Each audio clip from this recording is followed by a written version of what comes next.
नमस्कार,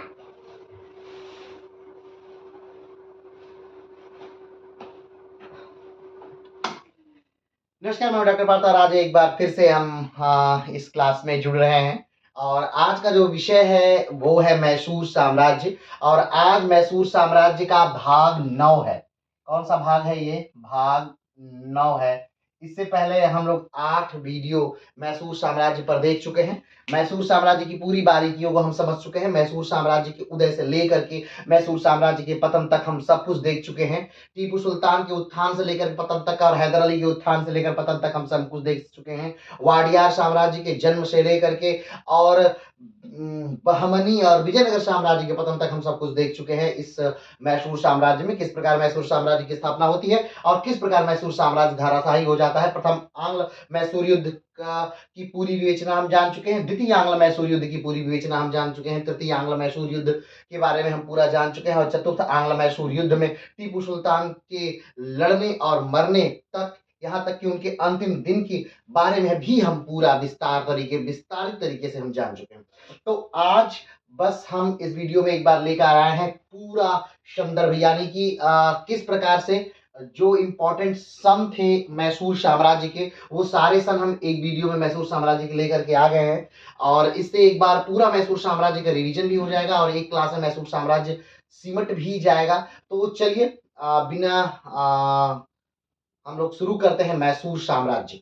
तो सबसे पहले तो मैसूर साम्राज्य का जन्म अगर देखा जाए कहाँ हुआ, तो वर्तमान कर्नाटक राज्य जो है यही मैसूर साम्राज्य का जन्म हुआ था। वर्तमान कर्नाटक राज्य यानी दक्षिण भारत में एक साम्राज्य का जन्म हुआ था जिसका नाम मैसूर साम्राज्य है। मैसूर साम्राज्य कहाँ था? तो मराठाओं के नीचे फ्रांसीसियों यानी पुर्तगाली का जो गोवा था उसके नीचे मैसूर साम्राज्य यानी वर्तमान कर्नाटक। मैसूर साम्राज्य के एक तरफ मराठा थे, मैसूर साम्राज्य के दूसरी तरफ निजाम था। मैसूर साम्राज्य का कि तीसरी तरफ यानी दक्षिण की तरफ जो देखा जाए तो एक और डायनेस्टी थी। और इस प्रकार से मैसूर साम्राज्य त्रावणकोर था, दक्षिण में उसके त्रावणकोर था। तो इस प्रकार से मैसूर साम्राज्य चारों तरफ से घिरा हुआ था अन्य अन्य राज्यों से। और इस प्रकार से मैसूर साम्राज्य पर जब आखिरी हमला हुआ तो वो निजाम, मराठा और अंग्रेजों की संयुक्त सेना ने मिलकर के पूरी तरह से मैसूर साम्राज्य को नष्ट कर दिया। मैसूर साम्राज्य का जन्म कहाँ हुआ, कब हुआ, कैसे हुआ, इसके बारे में हम थोड़ा सा विस्तार से जानते हैं। तो आपको याद होगा कि सल्तनत काल का समय था। सल्तनत काल के समय में जब तुगलक वंश, तुगलक डायनेस्टी चल रही थी, उस समय में मोहम्मद बिन तुगलक के समय में एक राजवंश का उदय होता है दक्षिण भारत में, जिसे विजयनगर साम्राज्य कहते हैं। और विजयनगर साम्राज्य के संस्थापक देखा जाए तो हरिहर और बुक्का थे, जिन्होंने संगम वंश की स्थापना की यानी विजयनगर साम्राज्य की स्थापना की। विजयनगर साम्राज्य के पहले वंश संगम वंश की स्थापना की। विजयनगर के संगम के बाद सुलु और सुलु के बाद तुलु राजवंश ने विजयनगर साम्राज्य पर शासन किया। तुलु राजवंश के ही अंतर्गत जो सबसे बेहतरीन राजा या सबसे महान राजा थे विजयनगर साम्राज्य के, वो थे कृष्णदेव राय। और कृष्णदेव राय के बाद यानी कि विजयनगर साम्राज्य जो तुलु वंश था, उसी समय एक युद्ध होता है 1565 के लगभग, जिसको कहते हैं राक्षसी तंगड़ी का युद्ध। 1565 में जो बहमनी साम्राज्य था, यानी उसी समय जब दक्षिण में विजयनगर साम्राज्य का उदय हो रहा था, उसके लगभग 10 साल बाद उसके उत्तर में यानी कृष्णा नदी के ऊपर एक नया साम्राज्य का जन्म हुआ जिसे बहमनी साम्राज्य कहा गया। उसका भी जन्म होता है और बहमनी साम्राज्य के टूटने से कई राज्य बने, जैसे कि बरार, बीदर, बीजापुर, गोलकुंडा और अहमदनगर, कई राज्य बने। और इन राज्यों की संयुक्त सेना ने बरार को छोड़ करके 4 राज्यों की संयुक्त सेना ने 1565 में आक्रमण कर दिया विजयनगर साम्राज्य पर और विजयनगर साम्राज्य को पूरी तरह से नेस्तनाबूद कर दिया, यानी कि इसे राक्षसी तंगड़ी का युद्ध कहा जाता है। और इस युद्ध में विजयनगर साम्राज्य लगभग नष्ट हो गया। हाँ, उसके बाद तुलु संगम, सुलु, तुलु, आराविडु वंश जो था विजयनगर साम्राज्य का, वो किसी तरह से घसीट करके चलता रहा और लगभग 100 सालों तक वो चला। लेकिन जो उसकी प्रतिष्ठा थी विजयनगर साम्राज्य की, वर्तमान उस समय की प्रतिष्ठा जो थी वो नष्ट हो चुकी। चलिए आगे बढ़ते हैं। तो 1565 के विजयनगर राक्षसी तंगड़ी के युद्ध के बाद से विजयनगर साम्राज्य का लगभग पतन हो गया। पूरी तरह से पतन नहीं, लेकिन लगभग पतन हो गया। 1612 में वेंकट द्वितीय ने वाडियार वंश की स्थापना की।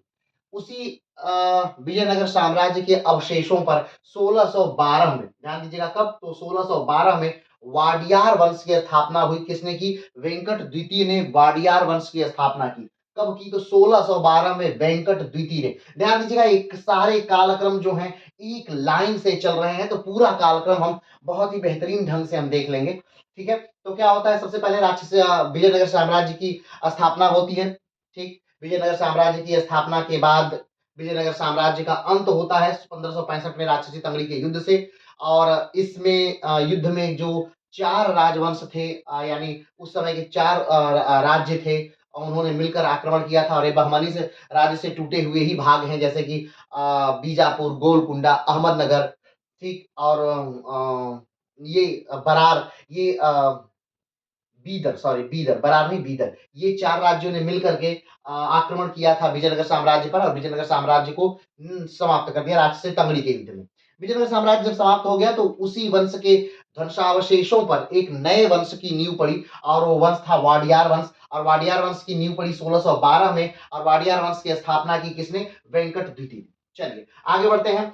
इसी समय एक 1721 में एक तरफ तो ये वाडियार वंश चल ही रहा है और उसी वाडियार वंश राज्य में ही एक बच्चे का जन्म हो रहा है। कब? तो 1721 में एक बच्चे का जन्म हो रहा है जिसका नाम हैदर अली है। हैदर अली एक सामान्य परिवार में जन्म लेता है और इसके पिता भी एक सिपाही हैं। अब चूंकि पिता सिपाही है तो सिपाही का पुत्र भी क्या होता है? सिपाही ही होता है और ये भी सेना में ही भर्ती हो जाता है। लेकिन हैदर अली निरक्षर है, इसकी कोई शिक्षा दीक्षा इसने नहीं ली है, लिखना और पढ़ना नहीं जानता है। चलिए आगे बढ़ते हैं। 1711 में हैदर अली का जन्म होता है।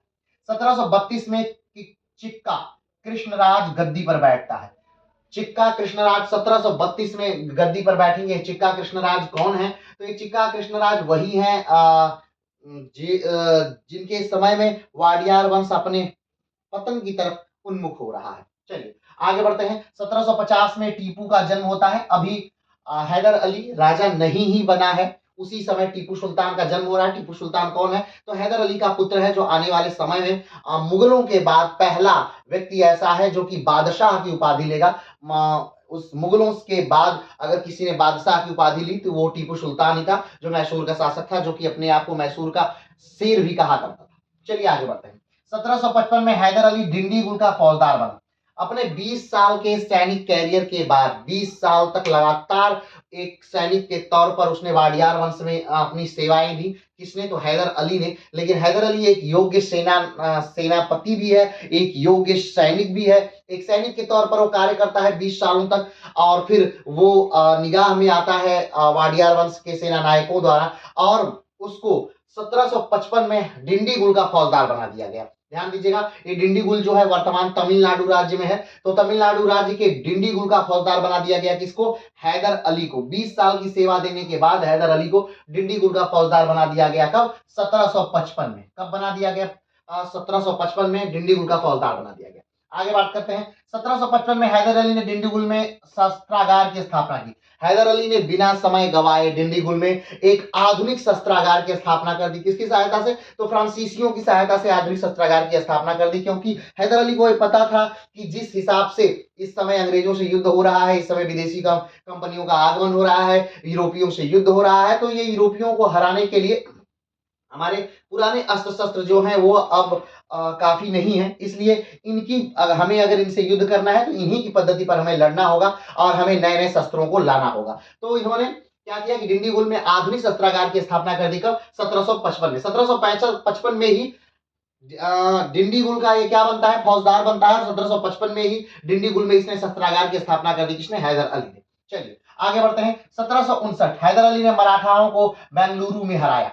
ध्यान दीजिए 1759 में हैदर अली मराठाओं को हराता है। इस समय मराठाओं को हराना बहुत ही नाको चने चबाने की बात है। क्यों? क्योंकि ध्यान रखिएगा 1757, 58, 59 ये वो समय है जब मराठा अपने चरम पर थे, मराठा शक्ति अपने चरम पर है। यही वो समय है जब कहा जाता है कि मराठाओं का साम्राज्य जो है अटक यानी अफगानिस्तान और कटक यानी उड़ीसा तक फैला हुआ है। मराठाओं का डंका चारों ओर बज रहा है। ये वो समय है जब नाना साहब के संरक्षण में मराठा चारों ओर अपना बिगुल बजा रहे हैं और उस समय मराठाओं को हराना बहुत ही बड़ी बात थी। और उस समय भी हैदर अली ने मराठाओं की, हमें नहीं कह रहे हैं कि मराठाओं मराठाओं की बहुत बड़ी फौज को हरा दिया, लेकिन हाँ मराठाओं की एक टुकड़ी को, एक फौज को इसने हराया। कहाँ हराया? तो बेंगलुरु में हराया। कब? 1759 में हराया। कब हराया? 1759 में हराया। ठीक, अब इस 1759 में जब हैदर अली ने मराठाओं को हराया तो मैं हैदर अली का कद उसकी सेना में और ज्यादा बढ़ गया, उसका महत्व और ज्यादा बढ़ गया, लोगों की नजर में हैदर अली एक और बेहतरीन सेना नायक साबित हुआ। और इससे जो राजा हैं वाडियार वंश के, वो बहुत प्रसन्न हुए। वो कहे कि भाई मराठाओं को हराना यानी बहुत बड़ी बात है। तो उन्होंने एक उपाधि दी हैदर अली को। 1759 में ही राजा ने, वाडियार वंश के जो राजा हैं, उन्होंने हैदर अली को नवाब ऑफ मैसूर की उपाधि दी। क्या उपाधि दी? नवाब ऑफ मैसूर की उपाधि दी। कब? 1759 में ही नवाब ऑफ मैसूर की उपाधि दे दी। किसको? हैदर अली को। ठीक है, अब देखिए सारी घटनाएं एक सीरियल से ही हो रही हैं। 55 में डिंडीगुल का शस्त्रागार की स्थापना की। 55 में ही हैदर अली डिंडीगुल का फौजदार बना। 59 में हैदर अली ने मराठा को बेंगलुरु में हराया। 59 में ही राजा साहब ने हैदर अली को नवाब मैसूर की उपाधि दी। इस घटना के कारण 1761 में हैदर चिक्का कृष्णराज का संरक्षक बन गया। उसने क्या की? हैदर अली ने सारी शक्तियां, वाडियार वंश की सारी शक्तियां अपने हाथ में ले ली। और जो चिक्का कृष्णराज है, जो पहले से ही मतलब एक तरह से अगर देखा जाए तो उनके हाथ में वैसे भी शक्तियां नहीं थी। उनके जो सेनापति थे, उनके हाथों में शक्तियां थी। कमेंट बॉक्स में बताइएगा उनके सेनापति का क्या नाम था। दो सेनापति थे उनके, दोनों का नाम बताइएगा कमेंट बॉक्स में। तो हैदर जो चिक्का कृष्णराज है, उनका संरक्षक बन गया। राजा उसने चिक्का को ही रखा, बस उनका संरक्षक बन गया। कब की बात है ये? 1761 की बात है। लेकिन फिर हैदर अली को लगा कि भाई साहब इनका संरक्षक बनना सही नहीं है, हमें पूरी तरह से राजा बनना चाहिए। तो 1761 में उसने चिक्का कृष्णराज को राजा पद से हटा दिया और स्वयं क्या बन गया? राजा बन गया। ये घटना कब हो गई? 1761 की। ठीक, 1759 में हैदर ने बेंगलुरु में मराठों को हराता है। 1759 में राजा ने हैदर अली को नवाब ऑफ मैसूर की उपाधि दी। 1761 में हैदर ने पूरी शक्ति मराठा साम्राज्य की अपने हाथों में ली। 1761 में ही चिक्का कृष्णराज को संरक्षक का स्वयं संरक्षक बन गया। 1761 में ही हैदर राजा को हटाकर स्वयं राजा बन गया। यानी कि मैसूर साम्राज्य का जो प्रारंभ होता है वो कब से हो रहा है? तो 1761 से हो रहा है, क्योंकि 1761 ही वो समय है जब हैदर अली स्वयं पूरी शक्ति मैसूर साम्राज्य की अपने हाथों में ले रहा है। ठीक, तो 1761 से मैसूर साम्राज्य क्या हो जा रहा है? प्रारंभ हो जा रहा है। ध्यान दीजिएगा। चलिए आगे बढ़ते हैं। 1761 में हैदर ने कई राज्यों को जीता। ठीक, 1761 में हैदर ने जो मराठे हैं उनके दक्षिण में बहुत सारे आक्रमण किए, कई बार आक्रमण किए। और बहुत सारे राज्य हैं, जैसे कि बहुत सारे क्षेत्र हैं जिसको जीत लिया, जैसे कि कनारा, बल्लारपुर, सेरा, रायदुर्ग, मालाबार, चित्तलदुर्ग, बदनूर, बूटी, इन सारे भागों को जीत लिया। अब बात आती है कि 1761 में ऐसा क्या था? क्या अभी एक युद्ध जब हैदर अली ने मराठों को हरा दिया तो इतनी वाहवाही हुई, इतनी बड़ी बात हो गई कि भाई मराठों को हरा दिया, मराठों को हरा दिया। और 1761 में इतने भाग जब उसने जीत लिए तो क्या ऐसी बात हो गई थी? क्या मराठे कमजोर हो गए थे? तो हाँ, मराठे कमजोर हो गए थे 1761 में। क्यों? क्योंकि 1761 का वो समय है, ये वो दौर है जब पानीपत का तृतीय युद्ध हुआ है। और पानीपत के तृतीय युद्ध में मराठों का अपना बहुत ज्यादा हानि हुई, क्योंकि मराठे पानीपत के तृतीय युद्ध में हार गए हैं। सदाशिवराव भाऊ उसमें मारे गए हैं। विश्वास राव जो कि नाना साहब के लड़के थे और वही कुर्सी के दावेदार थे, यानी कि वही उसके बाद राजा होते, वो भी मारे गए हैं। और उसमें जो बाजीराव है, उनका जो पुत्र है, यानी कि जो मस्तानी का पुत्र है, वो भी मारा गया है। कमेंट बॉक्स में नाम बताइएगा मस्तानी के पुत्र का क्या नाम था। वैसे वो युद्ध में नहीं मारा गया था, वो बहुत ज्यादा घायल हो गया था और युद्ध से आने के बाद कुछ दिन बाद वो अपने स्वतः से मर गया था, युद्ध के मैदान में नहीं मरा था। कमेंट बॉक्स में बताइएगा कि क्या नाम था उसका, मस्तानी के पुत्र का। और एक कमेंट बॉक्स में और बताइएगा कि कौन ऐसा व्यक्ति था जो पानीपत के तृतीय युद्ध से भाग करके आ गया था, यानी कि वो उसने अपनी जान बचा के भाग लिया था पानीपत के तृतीय युद्ध से। ठीक है, तो ये वो समय है जब पानीपत का तृतीय युद्ध समाप्त हो चुका है 1761 में, और मराठे बहुत कमजोर हो गए हैं। मराठों के अपने ही दल में द्वंद्व चल रहा है, उत्तराधिकार का युद्ध चल रहा है। कौन राजा बनेगा, कौन राजा नहीं बनेगा। चाचा जी लड़ रहे हैं अपने भतीजे से, भतीजा लड़ रहा है अपने चाचा से, रघुनाथ राव लड़ रहे हैं, यानी बहुत सारा युद्ध हो रहा है। तो इस समय क्या है, मराठे कमजोर हैं और मराठों का कमजोरी का फायदा उठाकर हैदर अली ने मराठों के बहुत सारे भूभाग को क्या कर लिया, जीत लिया। चलिए आगे बढ़ते हैं। 1764 हैदर पर मराठा आक्रमण। अब जब मराठे पुनः क्या हो जाते हैं, मजबूत हो जाते हैं। ठीक, क्या हो जाते हैं, पुनः मजबूत हो जाते हैं, तो फिर से क्या हो जाता है, आक्रमण मराठे पुनः करने लगते हैं। किस पर? हैदर पर मराठे आक्रमण करते हैं। 1764 में से लेकर के 1766 तक मराठे आक्रमण करते हैं और जितने भाग लगभग हैदर अली ने जीते थे वो पुनः मराठे क्या कर लेते हैं? जीत लेते हैं। ठीक है, 1766 में मराठों का हैदर पर आक्रमण होता है। 1764 में भी मराठे जीत जाते हैं, 1766 में भी मराठे जीत जाते हैं और अपने लगभग पूरे भूभाग को वो क्या कर लेते हैं? वापस जीत लेते हैं। 1767 में जोसेफ स्मिथ के नेतृत्व में अंग्रेजों का आक्रमण। 1767 में क्या हो गया? जोसेफ स्मिथ ने क्या कर दिया? अंग्रेजों का आक्रमण कर दिया। किस पर आक्रमण कर दिया अंग्रेजों ने 1767 में? तो मैसूर पर आक्रमण कर दिया, क्योंकि मैसूर भी उस समय अपने राज्य का विस्तार कर रहा था, अंग्रेज भी अपने राज्य का विस्तार कर रहे थे, तो दोनों का टकराना स्वाभाविक था, तो दोनों टकराते भी हैं। जोसेफ स्मिथ के नेतृत्व में 1767 में अंग्रेजों ने अंग्रेजों ने मैसूर पर आक्रमण कर दिया और इसी युद्ध के साथ क्या होता है? तो प्रथम आंग्ल मैसूर युद्ध प्रारंभ हो जाता है। चलिए, 1767 में ही प्रथम आंग्ल मैसूर युद्ध क्या हो जाता है? प्रारंभ हो जाता है। 1767 में प्रथम आंग्ल मैसूर युद्ध क्या हो जाता है? प्रारंभ हो जाता है। चलिए आगे बढ़ते हैं। 1769 में मद्रास की संधि, प्रथम आंग्ल मैसूर युद्ध समाप्त। 1767 में प्रथम आंग्ल मैसूर युद्ध शुरू होता है और उस समय जो सेना का नेतृत्व है वो कौन संभाल रहा है? तो हैदर अली संभाल रहे हैं। हैदर अली एक बेहतरीन सेना नायक है और हैदर अली जानते हैं कि युद्ध को कैसे जीता जाएगा और हैदर अली ने इसमें क्या किया? तो मराठे और निजाम दोनों को अपने पक्ष में मिला लिया। अंग्रेज कमजोर पड़ गए और इससे अंग्रेज हार गए। हैदर अली ने एक छोटी सी टुकड़ी लेकर के मद्रास पर आक्रमण कर दिया और मद्रास पर आक्रमण के लिए अंग्रेज तैयार नहीं थे और इस वजह से अंग्रेजों को मद्रास में एक संधि करनी पड़ी और अंग्रेज इस प्रथम आंग्ल मैसूर युद्ध में क्या हो जाते हैं? बहुत बुरी तरह हार जाते हैं। चलिए आगे बढ़ते हैं और मद्रास की संधि होती है। मद्रास की संधि के साथ ही प्रथम आंग्ल मैसूर युद्ध समाप्त होता है। प्रथम आंग्ल मैसूर युद्ध कब प्रारंभ हुआ था? 1767 में प्रथम आंग्ल मैसूर युद्ध प्रारंभ हुआ था और कब अंत हो गया? 1769 में प्रथम आंग्ल मैसूर युद्ध का अंत हो गया। ठीक है, मद्रास की संधि से प्रथम आंग्ल मैसूर युद्ध का अंत हुआ। प्रथम आंग्ल मैसूर युद्ध में कौन जीता? तो प्रथम आंग्ल मैसूर युद्ध में मराठे कौन जीत गया? तो मैसूर जीत गया, यानी हैदर अली जीत गया। चलिए आगे बढ़ते हैं। 1771 में मराठा का मैसूर पर आक्रमण। 1771 में मराठाओं ने मैसूर पर पुनः आक्रमण किया और पुनः वो क्या हुए? जीत गए। चलिए आगे बढ़ते हैं। 1772 में माधवराव की मृत्यु। अभी माधवराव कौन है? तो माधवराव जो है नाना साहब के क्या है? पुत्र हैं। नाना साहब के ज्येष्ठ पुत्र हैं माधवराव। सबसे ज्येष्ठ नहीं है, दूसरे नंबर के ज्येष्ठ पुत्र हैं। क्यों? क्योंकि माधवराव के ही बड़े भाई थे कौन? विश्वासराव, जो पानीपत के तृतीय युद्ध में मारे गए थे। तो अब जब विश्वासराव नहीं रहे तो उनके स्थान पर एक नाबालिग बालक माधवराव को बैठाया गया, जिसका विरोध किसने किया था? रघुनाथ राव ने किया था, जो इनके चाचा थे और नाना साहब के भाई थे। वो चाहते थे खुद गद्दी पे बैठना, लेकिन नाना साहब ने माधवराव को क्या कर दिया? गद्दी पर बैठा दिया और रघुनाथ राव इससे बहुत गुस्सा हो गए थे। उसीलिए 1761 से क्या यहाँ पर चालू हुआ था? तो रघुनाथ राव में और माधवराव में गद्दी को लेकर के उत्तराधिकार का युद्ध चला था और उत्तराधिकार के युद्ध में माधवराव जीत गए थे, लेकिन माधवराव की तबियत बहुत जल्दी खराब हो गई और 1772 में टीबी के कारण माधवराव की बहुत दर्द के कारण एक मंदिर में मृत्यु हो गई और उसी मंदिर से उनका पूरा प्रशासन चल रहा था उस समय जब उनकी मृत्यु हुई माधवराव की। ठीक है, तो 1772 में माधवराव की मृत्यु होगी और माधवराव की मृत्यु के बाद पुनः मराठा क्या हो गए? कमजोर हो गए। तो जो जितने भाग हैदर के मराठों ने पुनः जीत लिए थे, यानी हैदर ने जीता था कनारा, बल्लारपुर, सेरा, रायदुर्ग, मालाबार, चित्तलदुर्ग, बदनूर, बूटी, ये सब किसने जीता था? हैदर जीता था। लेकिन जब माधवराव पुनः गद्दी पे सही ढंग से बैठ जाते हैं, यानी जब उनका उत्तराधिकार का युद्ध समाप्त होता है, तो पुनः हैदर पर आक्रमण करते हैं 1764 में, 1766 में, 1771 में और हैदर पर आक्रमण करके बहुत सारा भाग हैदर का क्या कर लेते हैं? जीत लेते हैं। लेकिन जब पुनः माधवराव की मृत्यु हो जाती है तो हैदर 1774 से लेकर के 1776 तक फिर मराठों पर आक्रमण करता है। ठीक है, और अब चूंकि मराठे कमजोर है फिर से, क्योंकि फिर से वहां पर युद्ध हो रहा है, यानी फिर उत्तराधिकार का युद्ध हो रहा है रघुनाथ राव और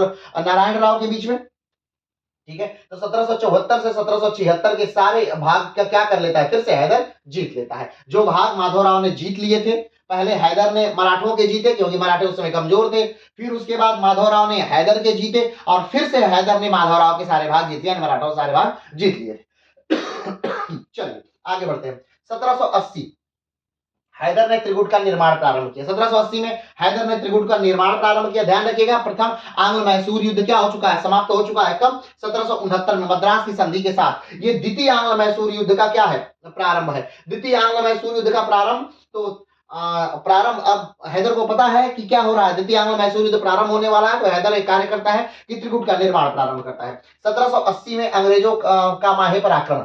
अंग्रेज माहे पर क्या कर देते हैं, आक्रमण कर देते हैं। और माहे का जो क्षेत्र है वो कहाँ है, तो केरला में एक छोटा सा जिला है माहे। वर्तमान समय में वो जो माहे है वो पुडुचेरी का भाग है। पुडुचेरी में कुल 4 जिले हैं, माहे है, कराईकल है, यानम है और खुद पुडुचेरी है। ठीक है, तो जो माहे है वो केरल में है। ठीक है, यानम जो है वो आंध्रा में है और कराईकल और पुडुचेरी ये जो है ये तमिलनाडु में है। ठीक है, तो वर्तमान समय में जो माहे है ये बंदरगाह भी है। तो ये जो बंदरगाह वाला पोर्ट था ये मैसूर साम्राज्य के राजाओं ने यानी कि टीपू हैदर अली ने ये दे दिया था फ्रांस को, यानी फ्रांस के की जो व्यापारिक कंपनियां थी उनको दे दिया था कि आप यहाँ से व्यापार करिए, क्योंकि फ्रांस की व्यापारिक कंपनियों के साथ हैदर अली का बहुत अच्छा गठबंधन था, बहुत अच्छा बनता था दोनों का। ठीक है, क्लियर है। और उसी माहे बंदरगाह पर अंग्रेजों ने क्या कर दिया, आक्रमण कर दिया। अब इस आक्रमण से बहुत ज्यादा दुखी हुआ कौन, हैदर अली, और हैदर अली ने अंग्रेजों पर आक्रमण कर दिया। क्योंकि हैदर अली को और भी गुस्सा था अंग्रेजों में, क्यों, क्योंकि जब 1771 में मराठों ने मैसूर पर आक्रमण किया था तब अंग्रेजों ने मैसूर को नहीं बचाया था। अब अंग्रेज मैसूर को क्यों बचाते, क्योंकि जब मद्रास की संधि हुई थी, कब हुई थी, 1769 में जब मद्रास की संधि हुई थी, तो उस संधि में एक शर्त थी कि जब भी कभी अंग्रेजों पर कोई आक्रमण करेगा तो मैसूर बचाएगा, और जब भी मैसूर पर कोई आक्रमण करेगा या मराठा आक्रमण करेंगे तो अंग्रेज बचाएंगे। लेकिन अंग्रेजों ने बचाने से मना कर दिया था 1771 में। तो इस बात का भी गुस्सा किसके अंदर था, हैदर अली के अंदर था, और वो भी गुस्सा जो था कहीं ना कहीं द्वितीय आंग्ल मैसूर युद्ध का एक कारण बना था। चलिए आगे बढ़ते हैं।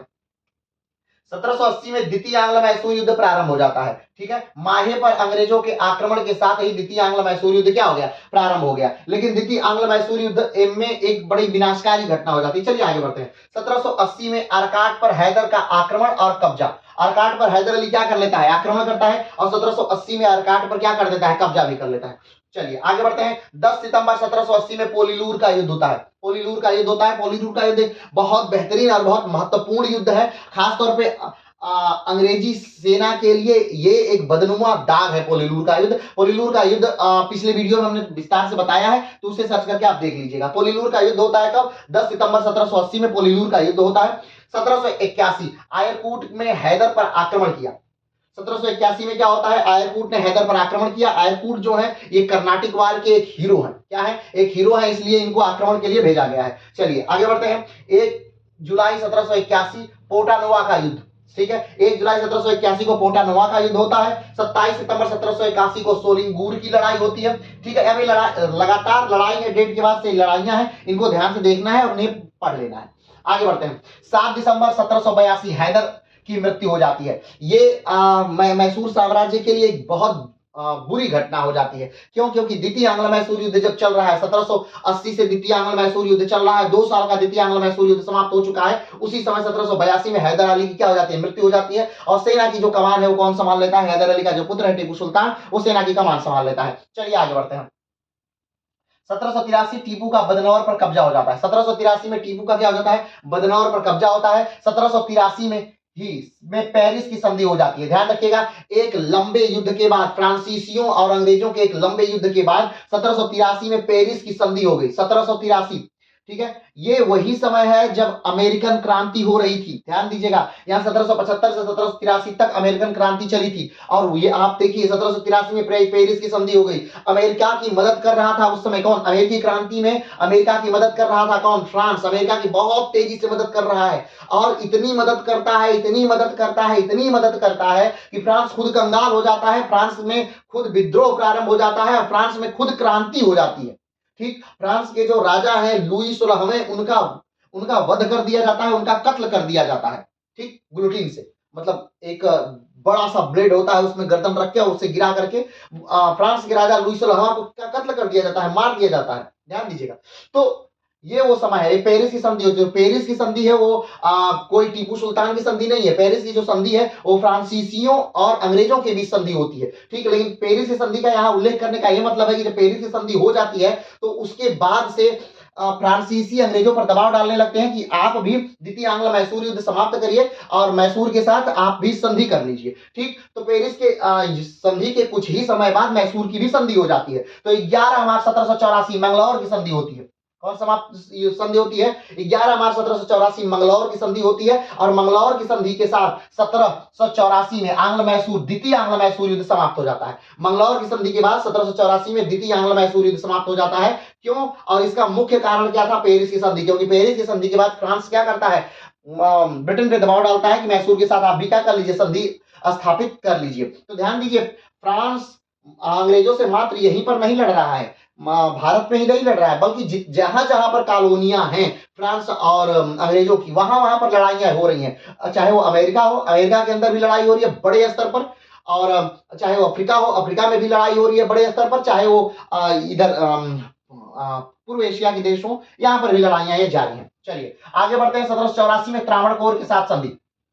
अब ध्यान दीजिए, 1784 में द्वितीय आंग्ल मैसूर युद्ध समाप्त होता है और 1784 में बड़ी चालाकी के साथ अंग्रेजों ने क्या कर लिया? त्रावणकोर के राजा के साथ संधि कर ली। त्रावणकोर के राजा के साथ क्या संधि कर ली? कि अगर आप पर कोई भी आक्रमण करता है, क्योंकि त्रावणकोर के राजा हमेशा हमेशा डरे डरे से रहते थे, क्योंकि उनका जो राज्य था वो मैसूर से की सीमा से साथ सीमा लगाता था, तो उनको हमेशा डर रहता था कि कहीं ऐसा ना हो कि हैदर या टीपू सुल्तान हम पर आक्रमण करके मेरा राज्य पूरा जीत ले। इसलिए उन्होंने अंग्रेजों के साथ समझौता कर लिया कि जब भी कभी अगर हम पर आक्रमण होगा तो आप पर आक्रमण माना जाएगा, और जब भी कभी त्रावणकोर पर आक्रमण माना जाएगा तो अंग्रेजों पर आक्रमण माना जाएगा। तो 1784 में टीपू और त्रावणकोर के राजा ने आपस में संधि कर ली थी। ठीक है, चलिए आगे बढ़ते हैं। 1789 में टीपू ने त्रावणकोर पर आक्रमण कर दिया। 1789 में टीपू ने त्रावणकोर पर क्यों आक्रमण कर दिया? तो इसका कारण था कि डचों की कुछ भूमि थी, डचों ने उस भूमि को त्रावणकोर के राजा को बेच दिया। जब टीपू को यह पता चला कि डचों ने त्रावणकोर के राजा को कुछ भूमि बेची है, तो टीपू ने त्रावणकोर के राजा के पास एक संदेशा भिजवाया कि देखिए, जो भूमि डचों ने आपको बेची है वो भूमि डचों की थी ही नहीं, वो भूमि तो मैसूर साम्राज्य की है। तो एक आप कार्य करिए त्रावणकोर के राजा जी, आप वो भूमि को मैसूर साम्राज्य को दे दीजिए। लेकिन त्रावणकोर के राजा जी ने मैसूर साम्राज्य को देने से वो भूमि मना कर दी, जिसके एवज में मैसूर साम्राज्य के जो राजा हैं टीपू सुल्तान, वो उन्होंने क्या कर दिया? आक्रमण कर दिया। क्या कर दिया? 1789 में टीपू ने त्रावणकोर पर आक्रमण कर दिया। अब त्रावणकोर का संधि था किसके साथ? अंग्रेजों के साथ, कि भाई अगर त्रावणकोर पर अगर आक्रमण होता है तो वो अंग्रेजों पर आक्रमण माना जाएगा। और उस समय अंग्रेज चाहते भी यही थे कि हम किसी तरह कोई भी विधान निकाल करके हम टीपू से आक्रमण कर ले, टीपू से युद्ध कर दे, क्योंकि जो ये संधि हुई थी मंगलौर की संधि, इसे अंग्रेज बेहद नाखुश थे। प्रथम आंग्ल मैसूर युद्ध में अंग्रेज हार गए थे, द्वितीय आंग्ल मैसूर युद्ध जो रहा वो बराबरी पर मैटर रहा, ना कोई हारा था ना कोई जीता था। लेकिन हाँ, इसमें टीपू की साख काफी बढ़ गई थी। अब तक तो उसके पिता की ही साख थी कि हैदर अली बेहतरीन है, हैदर अली बढ़िया है, क्योंकि अंग्रेजों को हराकर उसने साबित कर दिया था कि अंग्रेजों को हराया जा सकता है, क्योंकि उससे पहले अंग्रेजों को कोई हराया ही नहीं था।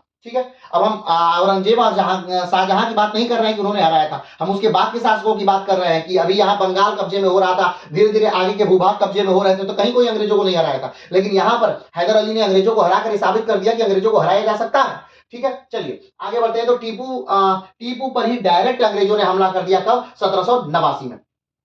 तो जून 1790 में अंग्रेजों का मराठों से संधि होता है। अब ध्यान दीजिएगा, अंग्रेज आक्रमण करने से पहले, किस पर आक्रमण करने से पहले? टीपू पर आक्रमण करने से पहले, मैसूर पर आक्रमण करने से पहले उन्होंने दिमाग लगाया कि भाई साहब, इस युद्ध शुरू होने से पहले ही जीत लीजिए। अब युद्ध को शुरू होने से पहले ही कैसे जीता जा सकता है? तो कारण इसका यह था कि दक्षिण में उस समय त्रिगुट था। त्रिगुट यानी तीन शक्तियां, बहुत बड़े तौर पर तीन शक्तियां थी। कौन कौन सी? तो एक मराठों की शक्ति थी, एक निजाम की शक्ति थी, और दूसरा मैसूर की शक्ति थी। तो मैसूर से अंग्रेजों को युद्ध लड़ना है तो दो लोगों को अपने पक्ष में करना होगा, एक निजाम को और एक मराठा को। अगर निजाम और मराठा अंग्रेजों के पक्ष में आ गए तो तीन शक्तियां एक साथ हो गई। कौन? मराठे, निजाम और अंग्रेज, और तीनों मिलकर अगर आक्रमण कर दे किस पे? मैसूर पर, तो मैसूर हार जाएगा, क्योंकि प्रथम आंग्ल मैसूर युद्ध में जो तीनों शक्तियां थी, यानी मराठे, निजाम और मैसूर, ये तीनों एक साथ मिलकर अंग्रेजों से आक्रमण किए थे, और इसलिए अंग्रेज हार गए थे। तो अंग्रेजों ने इस बार बड़े चालाकी से तृतीय आंग्ल मैसूर युद्ध में क्या किया कि इनसे एक संधि कर ली। किससे एक संधि कर ली? तो अंग्रेजों का मराठों से संधि हो गई। कब? 1790 में अंग्रेजों की मराठों से संधि हो गई कि भाई तृतीय आंग्ल मैसूर युद्ध हम लड़ेंगे और आप उसमें हमारा साथ देंगे, और जो भी भूभाग हम जीतेंगे आपको उसमें बराबर बराबर हिस्सेदारी दी जाएगी। चलिए आगे बढ़ते हैं। और इस समय जो सेना का नेतृत्व था कौन कर रहा था? लॉर्ड कॉर्नवालिस कर रहा था। ठीक है, कौन कर रहा था? Lord Cornwallis. चलिए आगे बढ़ते हैं। जुलाई 1790 में अंग्रेजों ने निजाम से भी संधि कर ली। अंग्रेज, हमने कहा कि अंग्रेज जानते थे कि निजाम और मराठे जिसके पक्ष में रहेंगे जीत उसी की होगी, तो उन्होंने उन्होंने मराठों से पहले संधि कर ली, उसके बाद निजाम से बाद में संधि कर लिया। निजाम और मराठे दोनों किसके पक्ष में हो गए? अंग्रेजों के पक्ष में हो गए। तो अब शुरू से ही क्या हो गया? पलड़ा के भारी हो गया। किसका? अंग्रेजों का। क्यों? क्योंकि त्रावणकोर तो उनकी तरफ था ही, अब निजाम भी उनकी तरफ चल गए, मराठे भी उनकी तरफ चल गए। ठीक है। अब यानी सारे जो लोग हैं वो किसकी तरफ चल गए, अंग्रेजों की तरफ चल गए, और इधर मैसूर क्या हो गया, अकेला हो गया। चलिए आगे बढ़ते हैं। 1790 में तृतीय आंग्ल मैसूर युद्ध प्रारंभ होता है। कब प्रारंभ होता है, 1790 में तृतीय आंग्ल मैसूर युद्ध प्रारंभ हो जाता है, और 1790 में जनरल मेडोज ने श्रीरंगपट्टम पर आक्रमण कर दिया। जनरल मेडोज ने क्या किया, श्रीरंगपट्टम पर आक्रमण कर दिया, लेकिन हार गया। अब एक तरह से हार उसे नहीं कहेंगे, लेकिन फिर भी एक तरह की हार ही थी, क्योंकि जो टीपू सुल्तान था उसने अपना बढ़िया डिफेंड किया, बढ़िया बचाव किया, तो ये जनरल मेडोज की हार ही मानी जाती है। चलिए आगे बढ़ते हैं। दिसंबर 1751 में कार्नवालिस कर बेंगलुरु जीत लेता है। जन 1791 में क्या किया, कार्नवालिस ने आक्रमण किया और उसने क्या जीत लिया, बंगलुरु जीत लिया। चलिए आगे बढ़ते हैं। जनवरी 1792 में अंग्रेज प्लस मराठा और निजाम की संयुक्त सेना टीपू पर आक्रमण करती है। ध्यान दीजिए, 92 में अंग्रेज, मराठा और निजाम तीनों की संयुक्त सेना मिलकर क्या करती है, मैसूर पर आक्रमण करती है।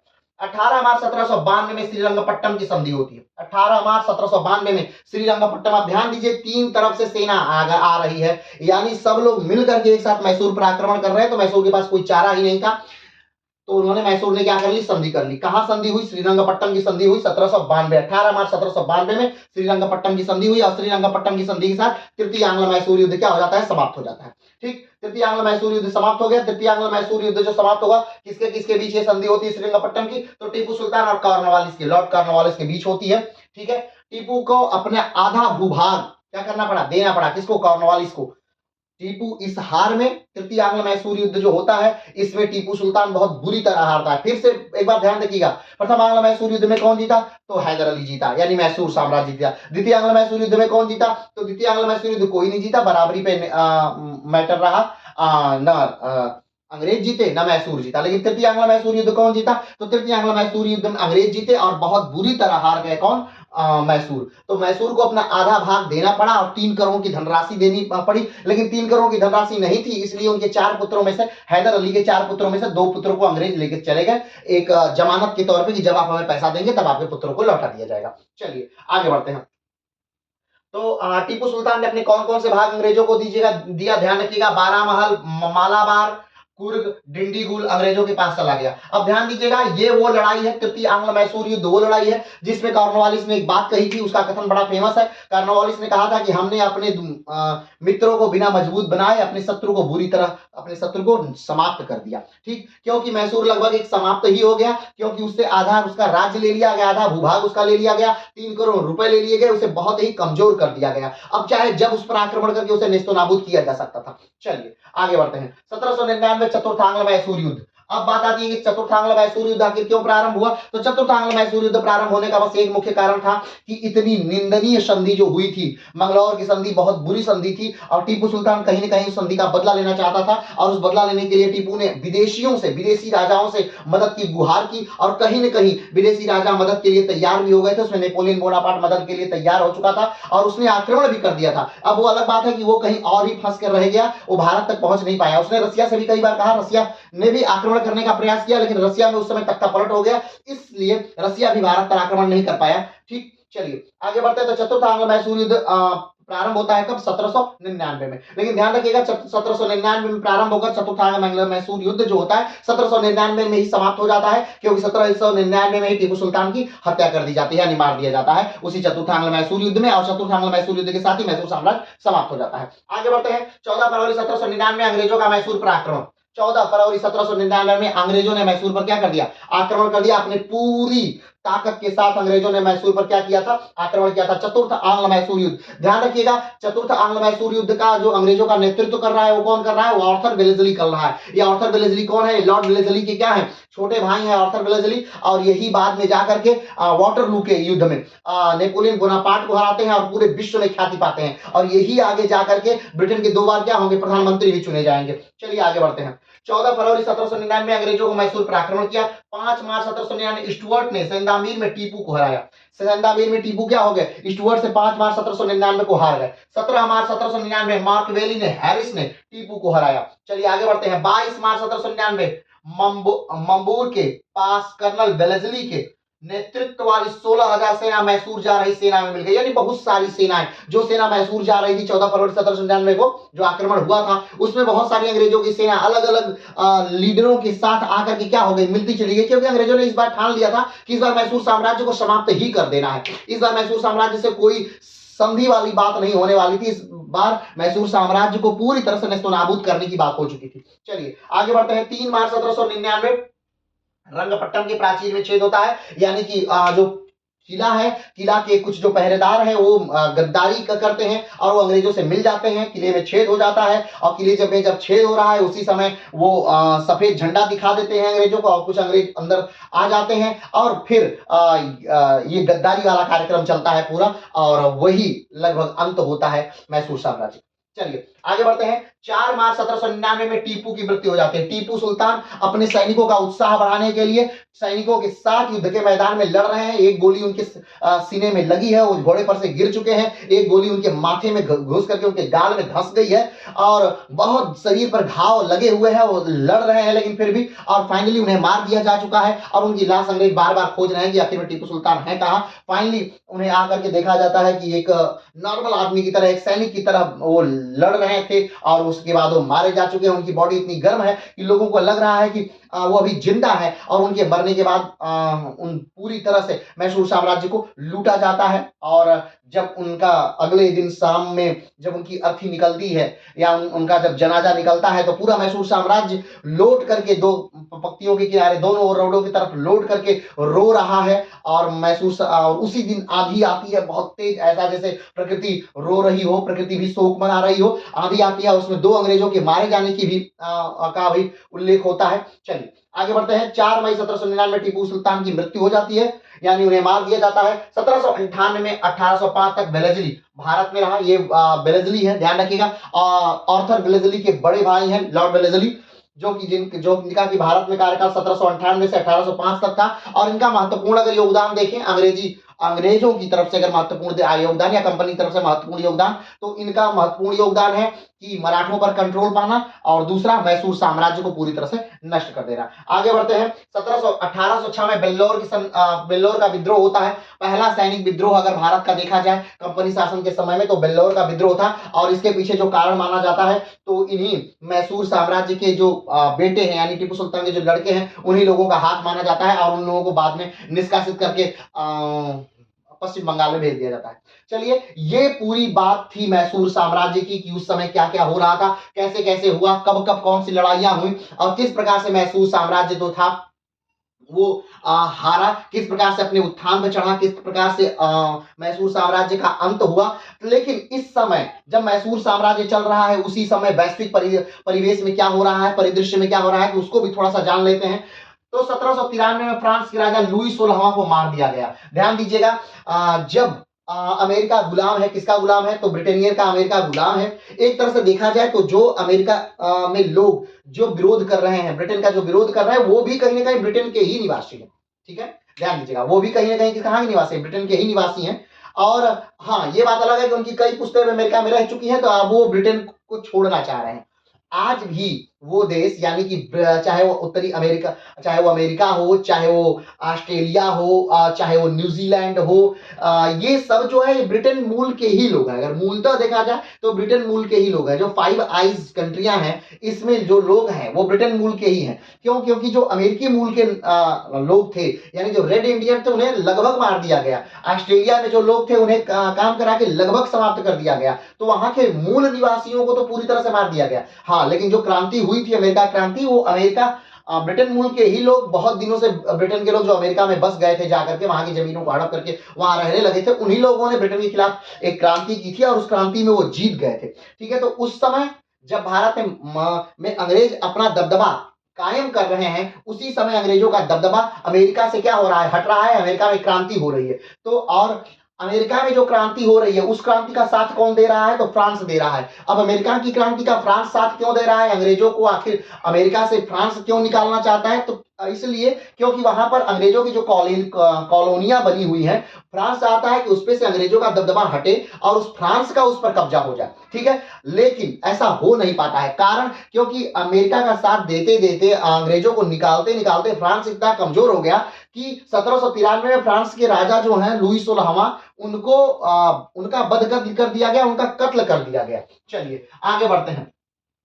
1775 से 1783 में अमेरिका की क्रांति होती है। ये वो समय है जब अमेरिका में क्रांति चल रही है। आप देखिए ये इस समय इस दौर में क्या चल रहा है। इस दौर में यहाँ मैसूर साम्राज्य अपने उत्थान और पतन के में लगा हुआ है। इस समय जो मराठा साम्राज्य है वहां पर द्वितीय आंग्ल मराठा युद्ध की संभावनाएं वो युद्ध हो रहे हैं। तो जब हमारे यहाँ पर द्वितीय आंग्ल मराठा युद्ध हो रहे हैं, जब हमारे यहाँ पर मैसूर साम्राज्य अपने पतन की तरफ जा रहा है, मैसूर साम्राज्य अपने युद्ध लड़ रहा है अंग्रेजों से, उस समय अमेरिका स्वतंत्रता की तरफ बढ़ रहा है। ध्यान दीजिए, जब हमारे यहाँ गुलामी आ रही है उस समय अमेरिका स्वतंत्रता की तरफ जा रहा है। चलिए 4 जुलाई 1776 को अमेरिका ने स्वयं को स्वतंत्र घोषित कर दिया। क्या कर दिया? स्वयं को स्वतंत्र। अब आप कहेंगे कि ये स्वतंत्रता की लड़ाई तो 83 तक आपने बताया। हाँ, घोषित कर दिया। ध्यान रखिएगा, अमेरिका ने स्वयं को क्या कर दिया? स्वतंत्र घोषित कर दिया 1776 में।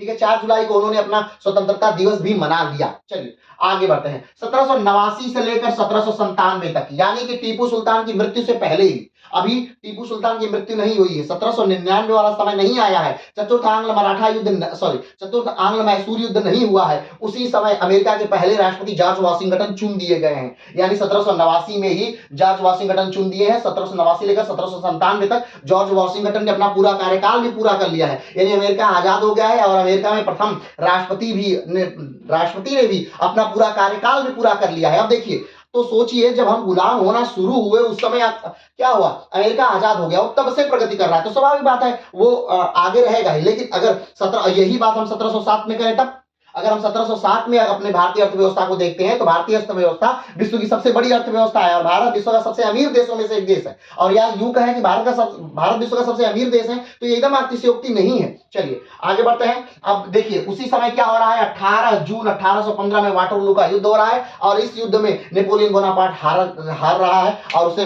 बंदी बना दिया जा रहा है। ठीक है, तो वैश्विक परिदृश्य में एक तरफ अमेरिका आजाद हो रहा है, एक तरफ अमेरिका में राष्ट्रपति का चुनाव हो रहा है, एक तरफ फ्रांस की क्रांति हो जा रही है, लुईस 16वां को मारा जा रहा है और इधर पर वाटरलू का युद्ध हो रहा है, नेपोलियन बोनापार्ट को बंदी बनाया जा रहा है। ठीक है, तो एक तरफ वो वैश्विक परिदृश्य पे वो चीजें चल रही हैं और हमारे देश में क्या हो रहा है, तो टीपू सुल्तान लड़ रहे हैं, टीपू सुल्तान की मृत्यु हो रही है, हैदर अली की मृत्यु हो चुकी है, प्रथम आंग्ल मैसूर युद्ध समाप्त हो रहा है, द्वितीय आंग्ल मैसूर युद्ध समाप्त हो रहा है, तृतीय चतुर्थ युद्ध समाप्त हो रहा है। तो आज समाप्त होता है संपूर्ण मैसूर साम्राज्य। ठीक है, अगला जो वीडियो आएगा हम लोगों का वो आएगा अवध पर। ठीक है, कि अवध के उत्थान और अवध के पतन पर। तो चलिए आज के लिए इतना ही, फिर मिलता है एक नए वीडियो के साथ, नए स्थान के साथ। तब तक के लिए नमस्कार, धन्यवाद, जय हिंद।